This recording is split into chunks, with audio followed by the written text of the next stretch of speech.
गणपति बप्पा मोरया। एक बार गणेश जी एक छोटे बालक के रूप में चिमटी में चावल और चमचे में दूध लेकर निकले। वो हर किसी से कह रहे थे कि कोई मेरी खीर बना दो, कोई मेरी खीर बना दो। एक बुढ़िया बैठी हुई थी, उसने कहा ला मैं बना दूं। वह छोटा सा बर्तन चढ़ाने लगी। तब गणेश जी ने कहा दादी माँ छोटी सी भगोनी मत चढ़ाओ, तुम्हारे घर में जो सबसे बड़ा बर्तन हो वही चढ़ा दो। बुढ़िया ने वही चढ़ा दिया। वह देखती रह गई कि वह जो थोड़े से चावल उस बर्तन में डाली थी वह तो पूरा भर गया है। गणेश जी ने कहा दादी माँ मैं नहाकर आता हूँ। खीर तैयार हो गई तो बुढ़िया के पोते पोती खीर खाने के लिए रोने लगे।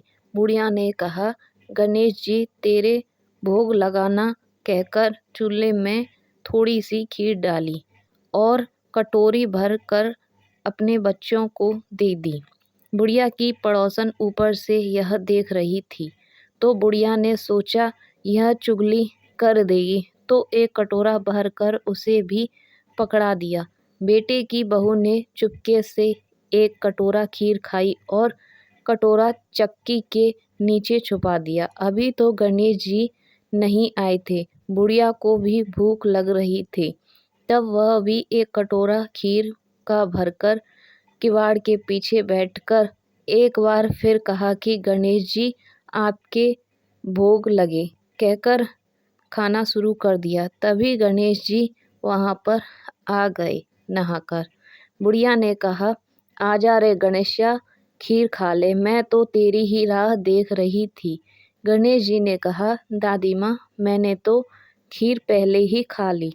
बुढ़िया ने कहा कब खाई? गणेश जी ने कहा जब तेरे पोते पोती ने खाई तब खाई थी, जब तेरी पड़ोसन ने खाई तब खाई थी, और जब तेरी बहू ने खाई तब भी खाई थी, और अब तूने खाई तो मेरा पूरा पेट फुल हो गया और भर गया है। बुढ़िया ने कहा बेटा और सारी बात तो सच है, पर बहू बेचारी का तो नाम मत लो, वह तो सुबह से ही काम में लगी रही है, उसने फिर कब खाई? गणेश जी ने कहा चाकी के नीचे देख झूठा कटोरा पड़ा है, और तूने तो मेरे भोग तो लगाया, वह तो वैसे ही खा गई। बुढ़िया ने कहा बेटा घर की बात है, घर में ही रहने दो। अब बताओ बची हुई खीर का क्या करूं? गणेश जी ने कहा नगरी जिमा दो। बुढ़िया ने पूरी नगरी जिमा दी, फिर भी बर्तन पूरा ही भरा रहा। राजा को पता लगा तो बुढ़िया को बुलाया और कहा क्यों रे बुढ़िया ऐसे बर्तन तेरे घर पर शोभा यानी अच्छे नहीं लगते, हमारे घर पर अच्छे लगेंगे।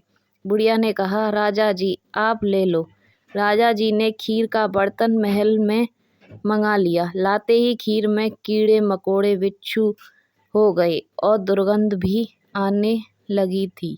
यह देखकर राजा जी बुढ़िया से कहा बुढ़िया बर्तन वापस ले जा, जा तुझे हमने दिया। बुढ़िया ने कहा राजा जी आप देते तो पहले ही कभी दे देते, यह बर्तन तो मुझे मेरे गणेश जी ने दिया है।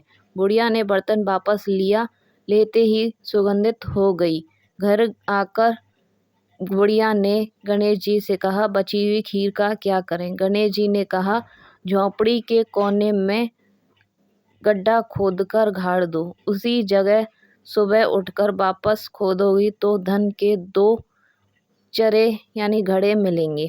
ऐसा कहकर गणेश जी अंतर्ध्यान हो गए। जाते समय झोंपड़ी में लात मारते हुए गए तो झोंपड़ी के स्थान पर एक महल बन गया।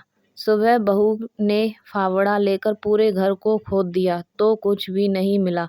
बहू ने कहा सासू जी थारो गणेश जी तो झूठो है। सासू ने कहा बहू मारो गणेश झूठो तो नहीं है, ला मैं देखूं।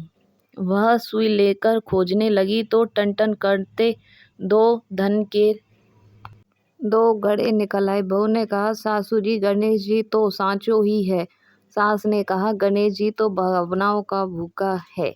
यह गणेश जी जैसा आपने बुढ़िया को दिया वैसा सबको देना। विनायक जी की कहानी कहने वाले, हुंकार भरने वाले और आसपास के सुनने वाले को सभी को ऐसा ही फल देना।